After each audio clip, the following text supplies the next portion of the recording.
লন্ডনে যেটা ব্যবহার করতাম ওটার সাথে করে নিয়ে এসেছি, তো বালিশ আমি কিনিনি ঢাকায়। তবে ১,৫০০ টাকার বেশি নিশ্চয়ই হবে না। পত্রিকা আমরা বিভিন্ন নিউজ দেখেছি ৫ তারিখের পরে যে এটার টাকা কোথায় গেছে, কি হয়েছে, বাড়তি টাকা। সেটার বালিশ কেনা হয়েছে, এই গল্প কয়েকদিন ধরে পত্রিকায় আসছে, দেখেছি ৮০,০০০ টাকা করে বালিশ।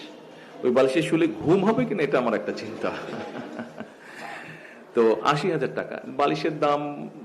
আমি ঢাকা এসে পরে বালিশ কেনা হয়নি, বিকজ আমি যে বালিশটা, আমার একটা বালিশের প্রবলেম আছে, আমার বালিশই আমার হতে হবে। আমি লন্ডনে যেটা ব্যবহার করতাম ওটার সাথে করে নিয়ে এসেছি, তো বালিশ আমি কিনিনি ঢাকায়। তবে ১,৫০০ টাকার বেশি নিশ্চয়ই হবে না।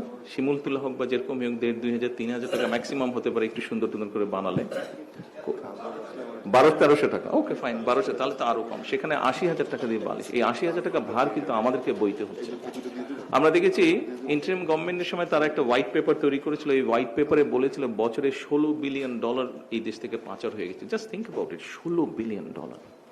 এই $16 বিলিয়ন যদি দেশে থাকতো প্রতি বছর, আমরা কিন্তু আপনার এই সিটের সমস্যার সমাধান করতে পারতাম। সেটা লাইব্রেরিতে হোক, সেটা আপনাদের আবাসনের সমস্যাই হোক, সেটা আপনাদের হলে যারা থাকেন তাদের খাবার সমস্যা, অনেকাংশেই আমরা করতে পারতাম।